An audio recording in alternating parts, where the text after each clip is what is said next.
¿Qué tal, mis hermanos y amigos? Buenos días, buenas tardes, buenas noches, dependiendo de donde usted se encuentre. Estamos en nuestro día 97, principios para vivir mejor. Durante este aislamiento te pedimos que lo pases con Jesús. No se te olvide darle like, me gusta, suscríbete.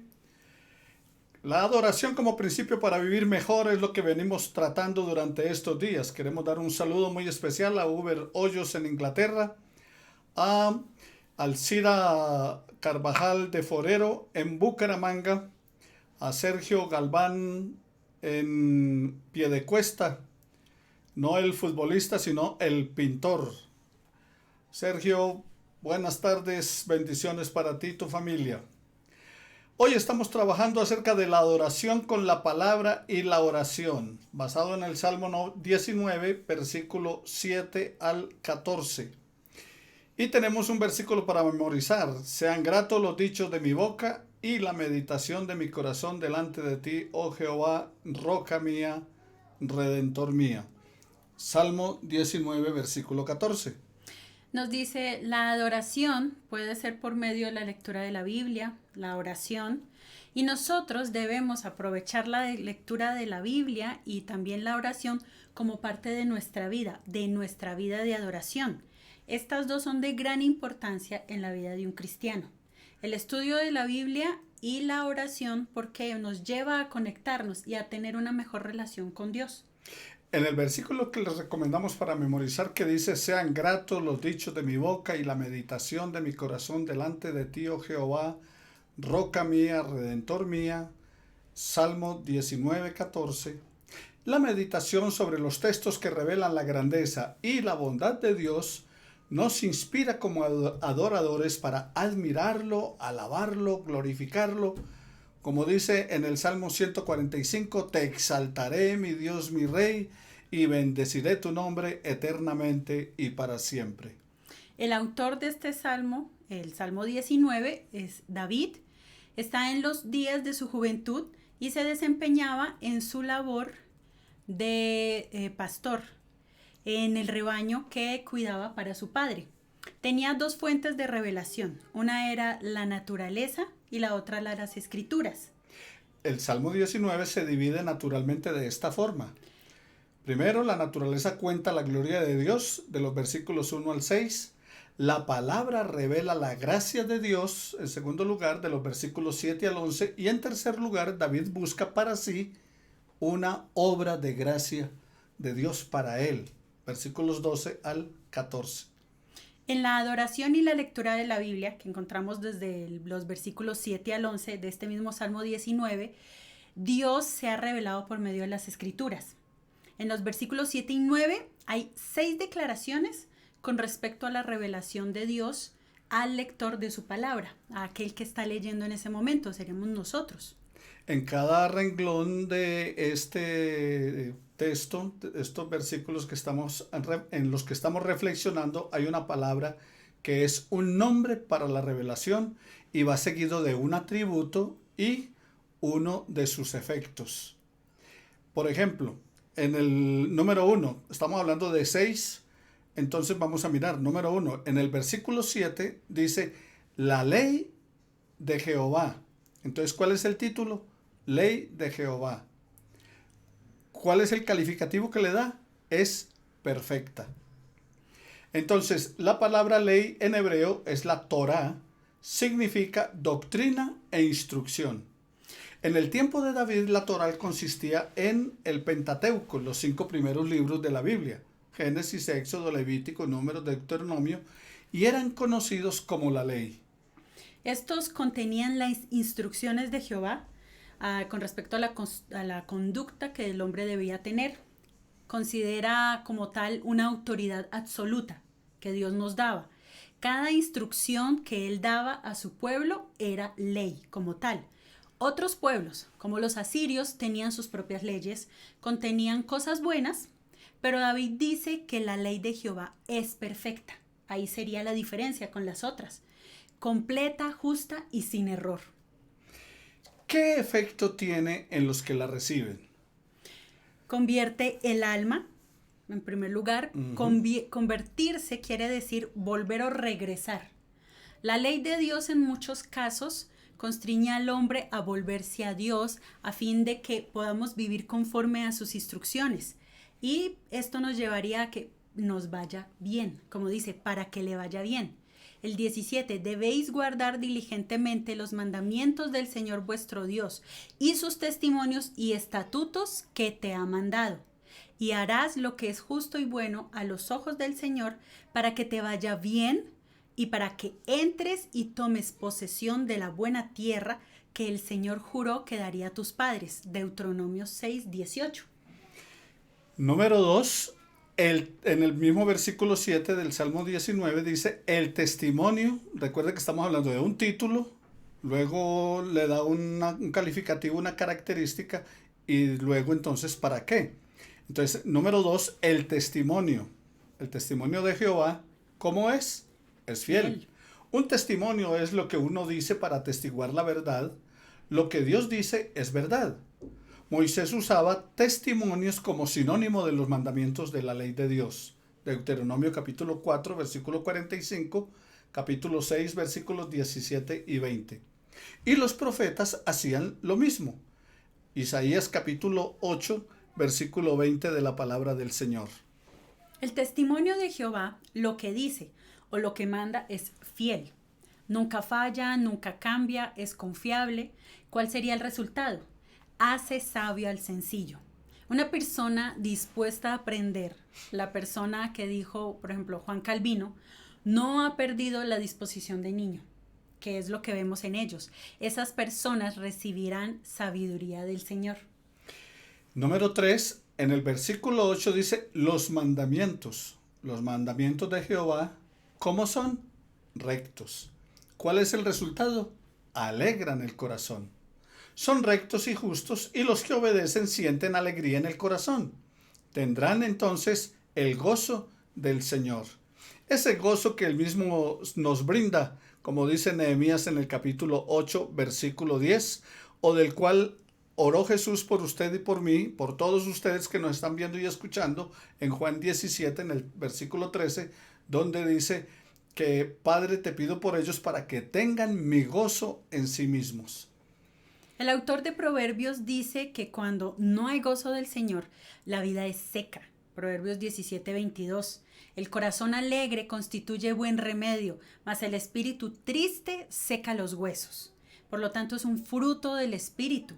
Gálatas 5, 22 lo menciona. Mas el fruto del espíritu es amor, gozo, paz, paciencia, benignidad, bondad. Ahí está entonces como fruto el gozo. Número 4, versículo 8, en la segunda parte dice el precepto. El precepto de Jehová, ¿cómo es? Es puro. ¿Cuál es el resultado? Alumbra los ojos. Precepto es una orden, se usa como sinónimo de mandamiento. Y dice que es puro, o sea, quiere decir que es libre de toda imperfección. El que considera que es lo que Dios exige, razona correctamente, porque los ojos de su alma reciben la luz para que camine en las sendas de rectitud, o sea, en las sendas de Dios.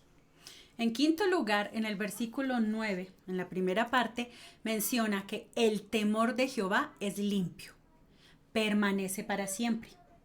Los mandamientos de Dios fueron destinados para imponer reverencia en los corazones de la gente, para hacerlos piadosos. El temor a Jehová sirve para poner en marcha el proceso que resulta en una vida pura y santa. Por eso David oraba, crea en mí, oh Dios, un corazón limpio. En el Salmo 51:10. La santidad, que es fruto de la reverencia a Dios, esta debe permanecer y permanecerá para siempre. En sexto lugar, recuerda que hablamos que eran 6 cosas que estaba resaltando el salmista. En el versículo 9, en la segunda parte, dice los juicios. O sea, ¿cómo califica las palabras de Dios? Los juicios de Jehová. ¿Cómo son? Son verdad. ¿Cuál es el resultado? Todos justos. Sin excepción alguna, los juicios de Dios son totalmente perfectos. Recordemos que los juicios, en este caso del salmista, son los mandamientos, no son los juicios parciales sobre el pecador, ni tampoco el juicio final sobre la humanidad. sino cuando dice los juicios de Jehová, está diciendo la palabra de Jehová, los mandamientos de Jehová. En el versículo 10, la Tenemos primera parte. Deseables más que el oro afinado. Se refiere también a los juicios. El salmista expresa que los mandamientos de Dios son más deseables que las riquezas. Conformarse a la voluntad de Dios es el tesoro más precioso que podemos tener. Y en la segunda parte de ese mismo versículo 10 dice que y dulces más que la miel y que la que destila del panal. La miel es nutritiva, satisface el hambre. El apóstol Juan dijo, este es el amor a Dios, que guardemos sus mandamientos y sus mandamientos no son gravosos. Primera de Juan 5:3.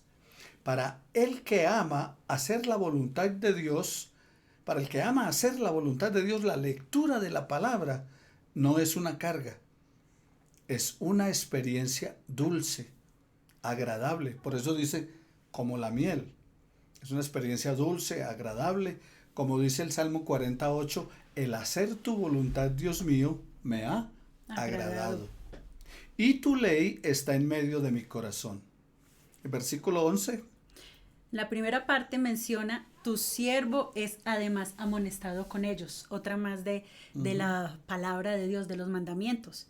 David consideraba que las leyes o instrucciones de Dios eran algo personal, eran para él. No es para que los demás las apliquen. Esto le cae muy bien a tal persona, a mi amigo, a mi vecino.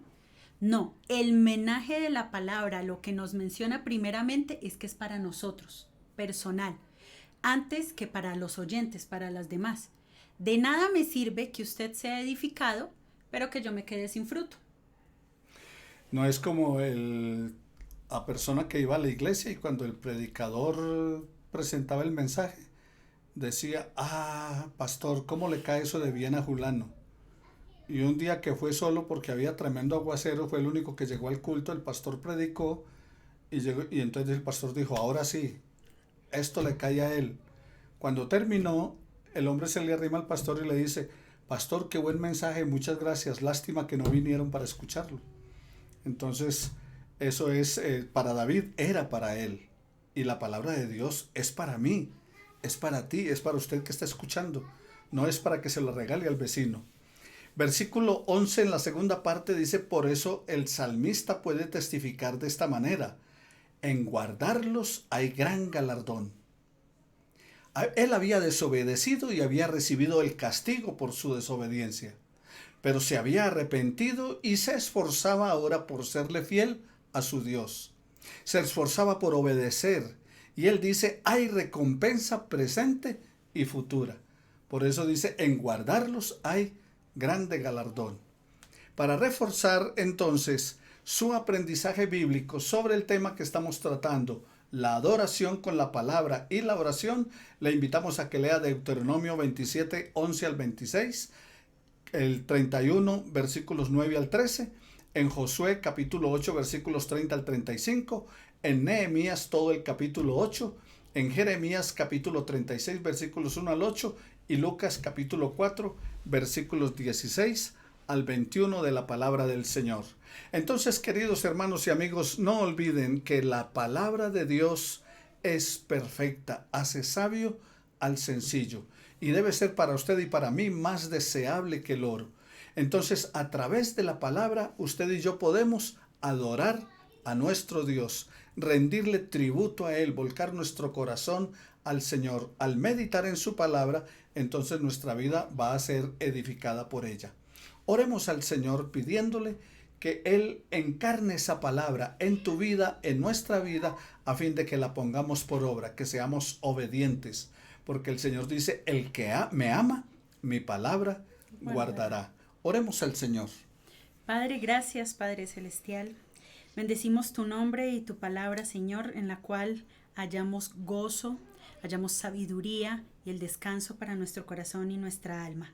Permite, Señor, que podamos buscar la Biblia y la oración tanto como nuestro alimento o como nuestro respirar. Permítanos, Padre, que sea prioritario en nuestra vida ejercer la lectura de la palabra y el hablar contigo como diario vivir, Señor. Que sea primordial y que sea algo que siempre deseemos de corazón, porque en ellas encontraremos tus enseñanzas, en ellas encontraremos tu caminar, Señor, y aquello que nosotros, como tus hijos, debemos revelar y realizar para otros, y de esta manera dar testimonio de quién vive en nuestro corazón. Te lo pedimos en tu nombre. Amén. Amén. Bendiciones para todos. Qué bueno que hubieran estado con nosotros hoy. Nos gozamos, nos regocijamos en el Señor y gracias por permitirnos entrar en sus hogares y en sus vidas a la luz de la palabra. Bendiciones para todos. Nos veremos en el próximo estudio.